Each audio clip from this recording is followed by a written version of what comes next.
Welcome to The Explainer. Today we're diving into something really deep from ancient Vedic wisdom. What actually happens when we betray the very source that nourishes us? And it's probably not what you're thinking. This isn't about some external punishment, it's about a fall from grace that happens from the inside out. Okay, let's just jump right in with this quote because it sets the stage perfectly. The idea is simple, but it's huge. Even the gods have to play by the rules. Nobody gets a free pass. Your status, how much power you have, none of it gives you immunity from the consequences of your own actions. So let's talk about what we actually mean by the source. What is it? You might be picturing some kind of cosmic, mystical energy, right? Well, not exactly. The source is actually way more personal, and it shows up in our lives in ways we might not even recognize at first glance. And this is what's so fascinating. The source isn't some abstract thing floating out in the universe. No, it's the parent who sacrificed everything for you. It's the spouse who gave you that rock-solid stability. It's the teacher who saw your potential and guided you. It's that wellspring of support, of love, of nourishment that you draw from every single day. And look at all the different ways this betrayal can actually happen. It's not always some big, dramatic, backstabbing moment. Sometimes it's as subtle as just forgetting a parent's sacrifice, or misusing the sacred trust your spouse has in you, or even blocking your own child's authentic path in life, their soul dharma, because of your own greed.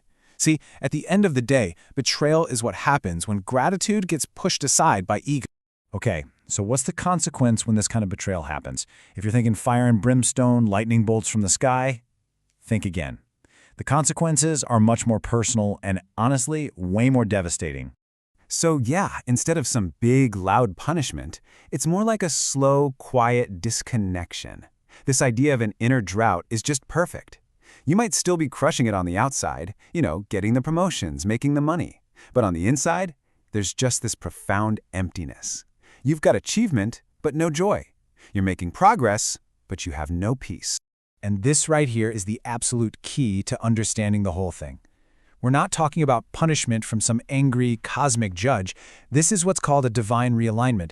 The best way to think about it is like gravity. If you step off a cliff, gravity doesn't punish you, right? It just works. It's a law of nature. Well, it's the same idea here. When you betray the source, the universe isn't getting mad, it's simply correcting the imbalance you created.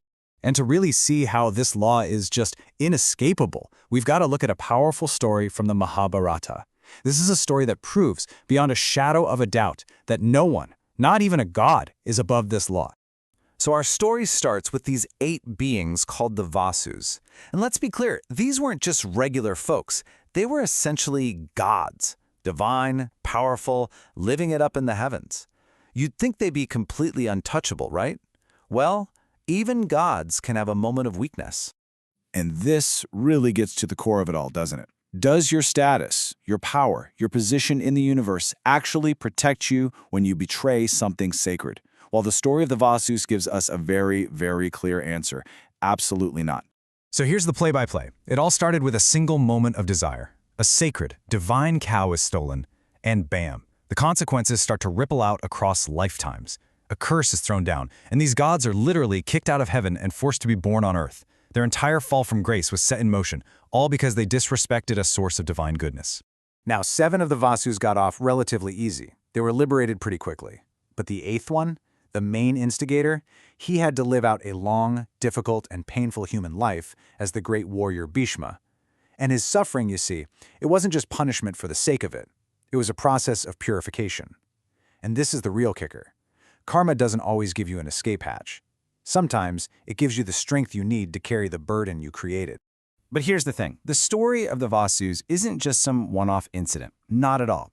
This pattern, this fall from grace, you see it again and again throughout the great epics. It really shows you just how universal this law truly is. I mean, look at someone like Ravana. The guy was brilliant, incredibly powerful, a master of the scriptures. He had it all. But his pride, his sheer arrogance, it turned all of those amazing gifts into a kind of self-destructive poison. It's such a stark reminder that power without humility, it's just a recipe for disaster. Or take the story of Bhasmasura. This guy gets a phenomenal power from Lord Shiva, the ability to turn anyone he touches into ash. A pretty cool party trick, right? But his ego was so completely out of control, he tried to use that very power on the god who gave it to him.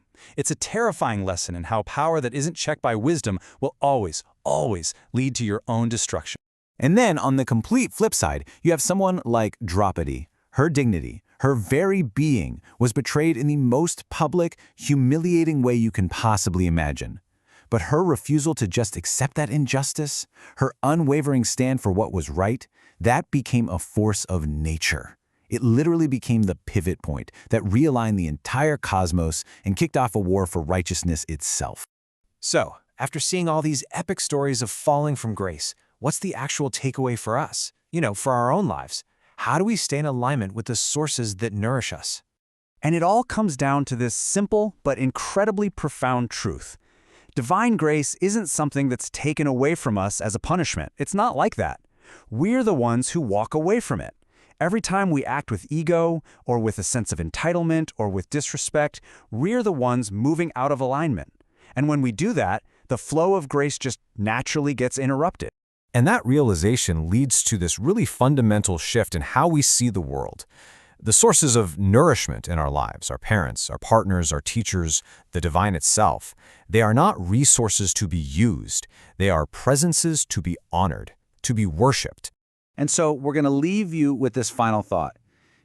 Recognizing the sources of grace in your life, that's the first step. That's huge.